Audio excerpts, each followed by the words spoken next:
Bienvenidos a La Otra Aventura, un espacio dedicado al mundo de los libros.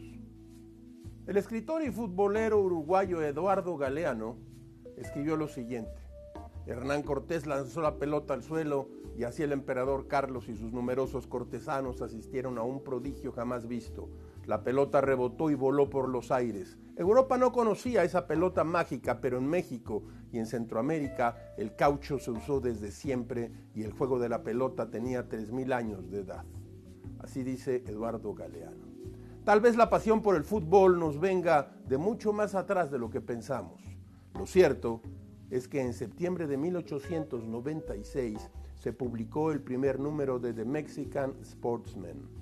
En plena efervescencia deportiva, entre las clases altas del porfiriato, la primera revista especializada solo consideraba el béisbol, el tenis, el ciclismo y el patinaje como las disciplinas más populares en el país a finales del siglo XIX.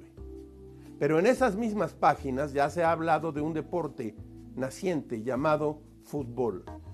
The Mexican Sportsman señalaba que no era el estilo rugby, sino el estilo asociación, el que podría tener más impacto en México. En 1902 se lleva a cabo el primer torneo de fútbol propiamente dicho en nuestro país. Participaban estos equipos, escuche usted: el Pachuca Athletic Club, el Orizaba, el British Club y el México Cricket Club.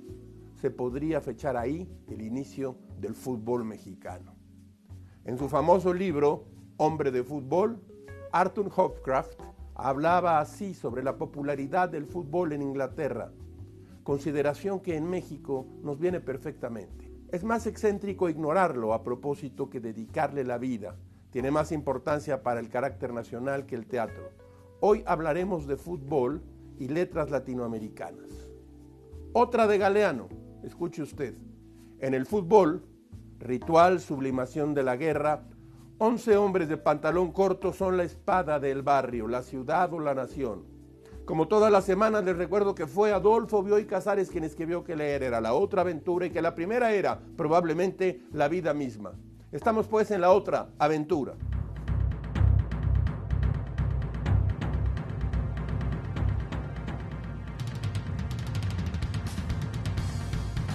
Escuche usted esta historia de una afición a la infelicidad, destino funesto que sé que usted y yo compartimos. En uno de los más viejos recuerdos que conservo, mi padre se da un manazo en la frente mientras profiere los insultos más hirientes contra el pueblo mexicano. Escuchaba por la radio el partido que jugaron México y España en el año de 1962 durante el Mundial de Chile. La historia se conoce, escúchela usted. En el último minuto, Gento, el jugador español, corrió por la banda izquierda. La defensa mexicana, integrada por Del Muro, Sepúlveda, Jáuregui y Cárdenas, descuidó la marca. Gento se evadía a toda velocidad por la paradera izquierda. Casi en la línea de meta, Gento sacó un centro de Arsénico. El gallo Jáuregui apenas la rozó con la cabeza. Peiró la recibió y sacó del botín un tiro raso y cruzado. El cuero estaba en las redes. México perdía 1-0. El arquero, Antonio La Tota Carvajal, sufría los embates de un brote psicótico, se revolcaba en el pasto, se daba de topes contra el marco de la portería. Fernando Marcos, usted lo recordará, cronista de la tragedia, se conmiseraba. Así empezó la historia moderna por lo menos, de la Selección Nacional de Fútbol. Cualquiera habría elegido otro deporte en donde depositar sus emociones, digo yo, pero como muchos otros, a partir de aquel momento yo me hice aficionado al fútbol. Desde entonces, temo que en el último minuto de cualquier cosa, no solo de un partido de fútbol, ocurran cataclismos irreparables.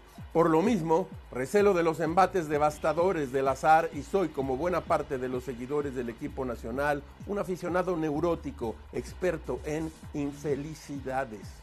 Arthur Schopenhauer, el filósofo, lo habría puesto así en sus estudios: el triunfo es breve, la derrota larga y la voluntad triste.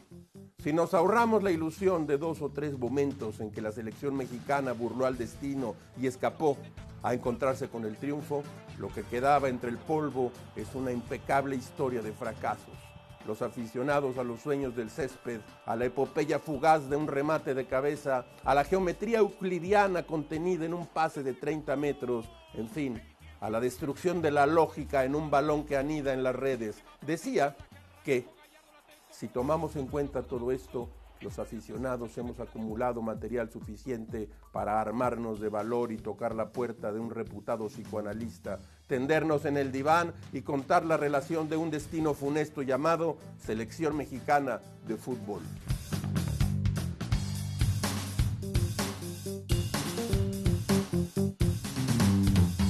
Carlos Ramón Márquez es lacónico en su juicio al hablar sobre la historia del balompié nacional. En 1934 es el año que se fija ese destino funesto de la selección mexicana del cual hemos estado hablando. El 24 de mayo del 34, México perdió contra Estados Unidos en Roma durante la inauguración del estadio del Partido Nacional Fascista a los ojos de Mussolini. El juego definía la participación de una de las dos selecciones, México o Estados Unidos, en el Mundial de Italia. México llegaba como favorito, pero un viaje de 2 meses por el Atlántico, en un barco alemán, con todas las comodidades, los entregó a los nuestros muy flojos y pesados de peso a la justa contra los norteamericanos. El resultado final, 4-2 en favor de Estados Unidos. El segundo campeonato mundial de fútbol significó para México la mayor derrota internacional hasta la fecha. Carlos Calderón Cardoso, historiador notable del fútbol mexicano, lo escribe así: los días siguientes al partido resultaron desastrosos. Como la federación había calculado que México alcanzara la fase final, los pasajes de regreso solo podían usarse unas semanas después. Era imperativo que el equipo jugara un par de encuentros para sufragar los gastos de estancia, pero luego del fracaso de Estados Unidos casi nadie se interesaba por enfrentar a México. El dinero no alcanzaba, no había manera de encontrar nuevos encuentros, nuevos partidos, así que no hubo más remedio que aceptar la oferta de 2 conjuntos españoles. Carlos Laviada y Luis Pirata Fuente, y también Manolo Alonso, se comprometieron a jugar con España. Con el dinero obtenido, el resto de los seleccionados tomó el barco de regreso a un país que tras la derrota los había olvidado por completo. ¿Por qué pervive nuestro furor futbolístico?, se pregunta Juan Villoro en el prólogo de esta compilación de Clio sobre la historia del fútbol nacional. Bueno, son varios los libros de Clio y son, la verdad, todos muy buenos. Una muy buena historia del fútbol nacional. En primer lugar, porque el público es su propio espectáculo, dice Villoro. Aunque el partido sea un desastre, las tribunas se festejan a sí mismas con generosa irracionalidad. Si el árbitro se equivoca favorablemente, surge descarada la gratitud. Árbitro justo. Si los lances bajan de intensidad, se alza la ola. Si la goliza es irremediable, brota el consuelo estoico. Lo bueno es que solo nos ganaron 6-1. Las asambleas del éxtasis que ocurren en el Ángel de la Independencia revelan que la alegría no necesita causas obvias. Pero la afición, el llamado respetable, a veces no lo es tanto. Vayamos a un hecho que ocurrió en Argentina, para hacer un contraste entre las virtudes y los vicios de la multitud apasionada. La rivalidad es un condimento necesario de la vivencia del fútbol, particularmente en el caso del fútbol argentino. Las rivalidades se cristalizaron a partir de las identidades territoriales de los equipos. De acuerdo con Julio Friedeberg, en el libro Historia Social del Fútbol, publicado por la editorial Siglo XXI, desde finales de la década de 1910, algunos periódicos en la provincia de Buenos Aires comenzaron a emplear este argumento para atraer público a los estadios.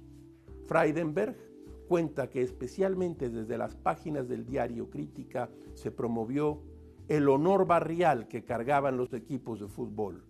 Las hinchadas, como se le conoce a la masa fanática en aquellos territorios, se distinguen de los consumidores promedio de otro tipo de espectáculos porque su fanatismo ha implicado históricamente una actitud de sacrificio.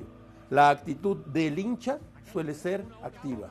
Su pasión se expresa mediante arrebatos corporales y manifestaciones orales, muchas veces consideradas tabú o fuera de lugar en la vida ordinaria. Por ello, y por la identificación barrial, Desde muy temprano en la historia del fútbol argentino, la hinchada se convirtió en uno de los principales protagonistas del espectáculo. Las formas del fanatismo sin duda han dado un sello de identidad y orgullo al fútbol argentino. También es cierto que debido a ello se han producido algunos de los episodios más oscuros de su historia.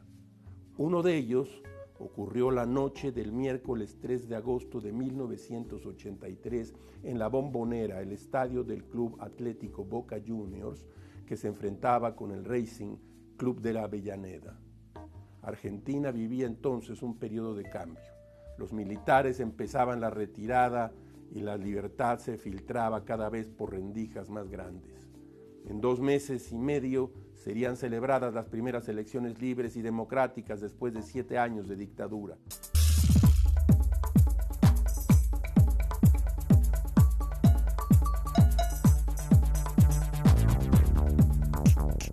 En 1978 la selección mexicana tuvo una de las peores actuaciones en una Copa del Mundo y miren que ha tenido varias en su haber.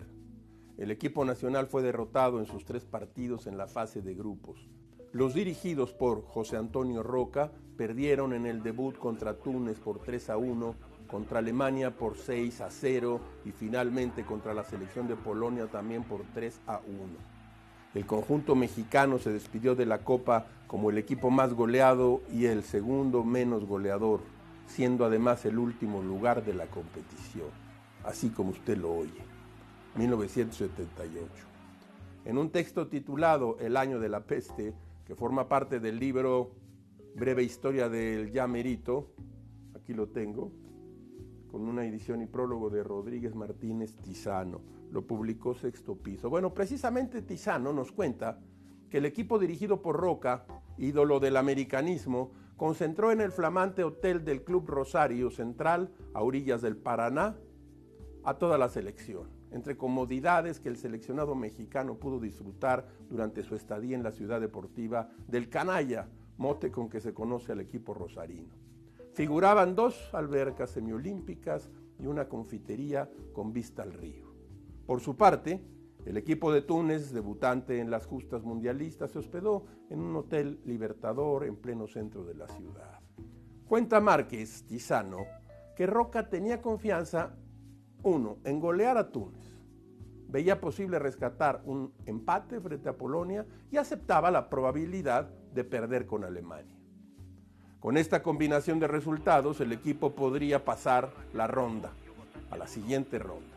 La realidad, de acuerdo con el testimonio del exjugador Enrique López Zarza, es que ni el entrenador, ni los jugadores, ni los preparadores físicos, ni nadie de la comitiva mundialista de México sabía nada del equipo africano. El plan de Roca, menciona Márquez Tizano, consistía en alinear al niño de oro Hugo Sánchez como puntero izquierdo y ganarle a los tunecinos por velocidad en las bandas. Víctor Rangel sería la principal referencia en el área contraria y detrás estaría Leo Cuellar, aquel hombre de la melena, surtiendo a ambos de balones y marcando el ritmo del juego. No siempre las cosas resultan como uno las imagina. De acuerdo con lo publicado en el diario El País el 3 de junio de 1978, el tricolor nunca tuvo dominio de las acciones a pesar de haberse adelantado en el marcador por la vía del penalti. Con un juego rápido y aprovechando bien los huecos, Túnez fue claramente superior, dando así la primera gran sorpresa del Mundial, pues se le consideraba el equipo de menos calidad en la competición. Ni Leonardo Cuellar, ni Alfredo Tena, ni Hugo Sánchez quisieron ofrecerle a Márquez Tizano una opinión, un testimonio de lo vivido en aquel invierno argentino. Al paso de los años, las versiones sobre lo ocurrido apuntan a una división interna en el vestuario y a la juventud y el poco rodaje internacional de la escuadra. Es cierto, el promedio de edad de aquella selección era de 25 años. También es cierto que, como nos recuerda Márquez Tizano, que el suelo argentino parece ser un ambiente hostil para el futbolista mexicano. Recordemos los fracasos de grandes jugadores como Luis Pirata Fuente en su aventura porteña en el Vélez Sarsfield, de Luis Hernández y su desafortunado paso por el Boca Juniors, así como de los escasos 5 partidos que jugó allá Alberto García Aspe en el River Plate. 1978, el año de la peste.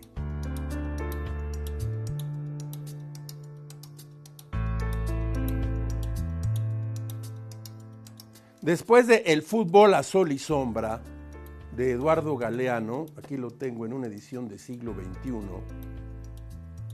este autor se convirtió algo así como en el embajador del fútbol en la literatura.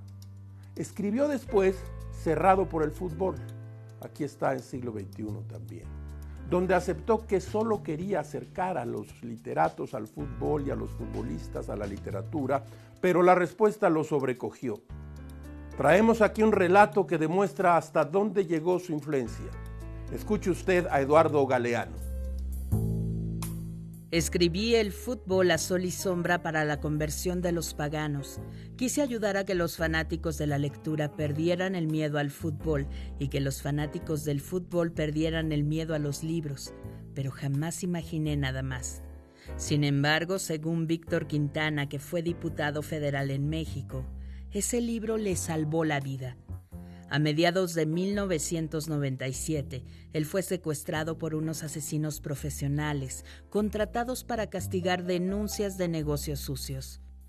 Ya lo tenían atado en el suelo, boca abajo, y lo estaban matando a patadas, cuando en la última tregua, antes del tiro final, los asesinos se trenzaron en una discusión sobre fútbol.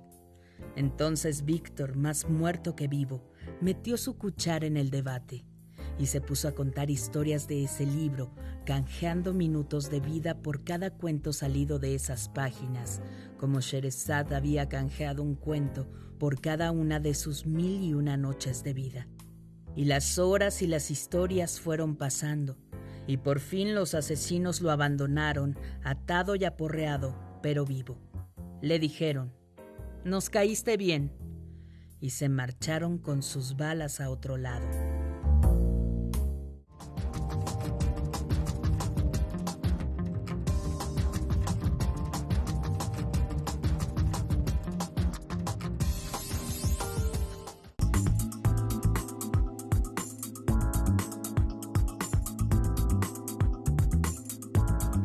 Use cubrebocas.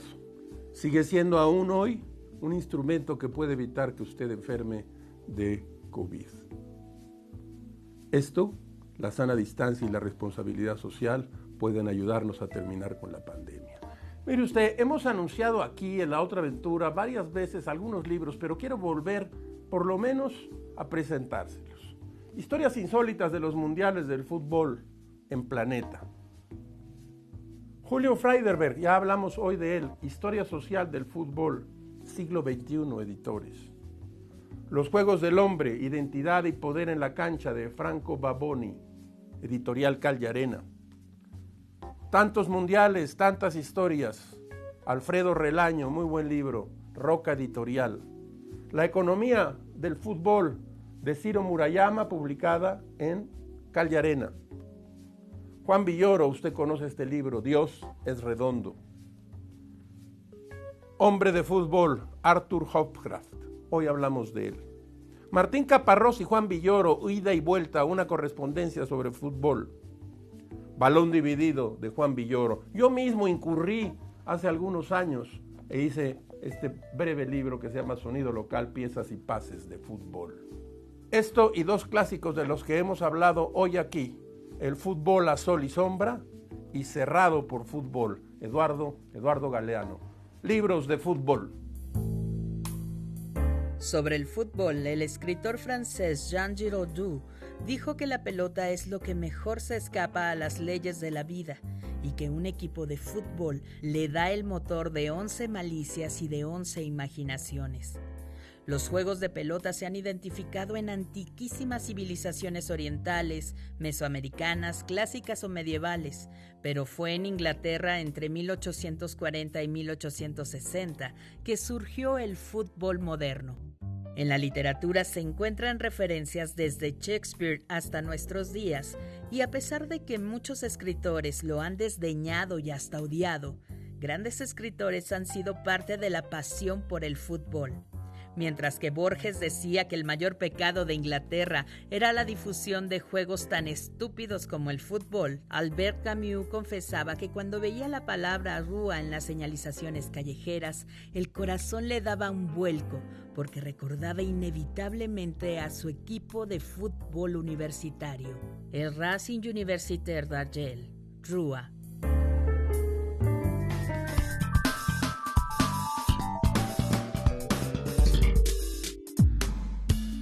De la mesa de novedades, tenemos aquí, para empezar, un libro del poeta Francisco Hernández, uno de nuestros poetas mayores. Cerdo o no ser, más textos relegados a un segundo plano, publicado por el Fondo Editorial Universidad Autónoma de Querétaro. Es un poeta notable. Escuche usted: cuando no existas, yo estaré muerto por completo, aunque esté vivo. Francisco Hernández. Este libro se llama El tirano, Shakespeare y la política, publicado por Alfabeto, y el autor es Stephen Greenblatt. Es un libro provocativo, sugerente, shakespeariano, y que habla también de las autocracias en el mundo. Un libro de un cuentista, Páginas de Espuma, como usted sabe, es una editorial española que se especializa en publicar libros de cuentos. Este se llama Cuentos. Es una reunión de Carlos Castán. No es un escritor demasiado conocido, pero para mí ha sido una sorpresa. Es de origen altoaragonés, aunque nació en Barcelona en 1960. Circula ya en las librerías de México. De la mesa de novedades.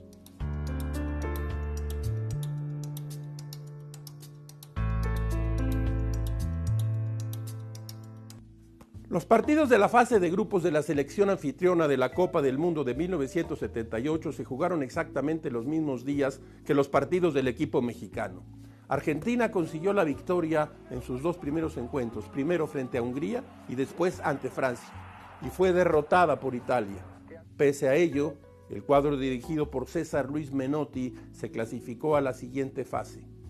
Con la junta militar del presidente asesino Rafael Videla pendiente, el equipo capitaneado por Daniel Passarella no podía permitirse nada más que lograr el campeonato, gracias a las actuaciones de jugadores como Ubaldo el Pato Fillol, Américo el Tolo Gallego y Mario Alberto Kempes, ni más ni menos que el Matador.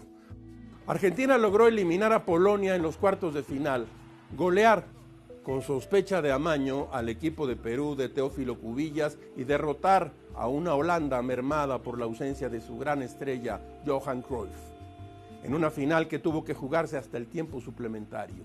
Las calles de Buenos Aires y otras tantas ciudades atestiguaron el eufórico festejo de los argentinos. Con aquella victoria se saldaba una deuda histórica por la final perdida contra Uruguay. ¿En qué año? En 1930. Los periodistas, los hinchas, los curiosos aplaudieron, festejaron y agradecieron a un equipo que alcanzó la máxima gloria deportiva. Hubo desfiles, se entonó el himno, se colocaron calcomanías en los automóviles, hubo bocinazos, papelitos verdes, gritos y cánticos en las plazas. Un par de años después, cuando la dictadura militar se enfrentó a su ocaso, la sociedad argentina buscó borrar toda huella de aquellos años y la gloria mundialista se transformó pronto en una vergüenza y desencanto. Dice Eduardo Sacheri en su texto Los Malditos, que forma parte del libro El fútbol de la mano, que aquellos campeones tuvieron la mala fortuna de ganar el mundial equivocado, que aquellas medallas tuvieron que ser archivadas. Los dedos acusadores hicieron a los jugadores cómplices de la dictadura. Algunos decían, deberían haber renunciado. Sacheri se pregunta, si los jugadores tenían que abandonar la selección, ¿qué otros trabajadores tendrían que haber hecho lo mismo? ¿Por qué los jugadores sí y los maestros de escuela no? ¿Por qué los jugadores sí y los bancarios no? ¿Por qué los jugadores sí y los empleados municipales no? Sacheri remata su reflexión diciendo, mientras daban la vuelta olímpica en el Estadio Monumental, casi todo el país los aplaudía y los amaba. Los jugadores no debieron pensar que estaban cayendo o que estaba cayendo sobre ellos una maldición. No lo pensaban, pero sucedió. Mientras trotaban exhaustos de cansancio, felices hasta la incredulidad, una maldición planeaba sobre ellos como una sombra, porque años más tarde todos habremos borrado mágicamente las multitudes de las fotos, las banderas, las gorras y los papelitos orgullosos de nuestro civismo y de nuestra honestidad de demócratas a prueba de balas. 1978, Argentina campeón del mundo, un presidente asesino, represión política y el olvido.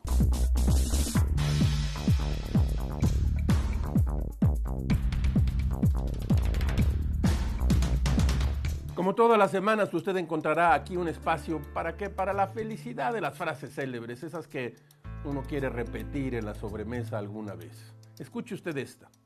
El fútbol puede volver a un hombre más ridículo que la bebida. Arthur Hopcroft. Hemos llegado al final de esta emisión y de esta aventura. Soy Rafael Pérez Gay y los espero aquí la próxima semana. Abres una puerta y aparece un mundo. Eso es un libro.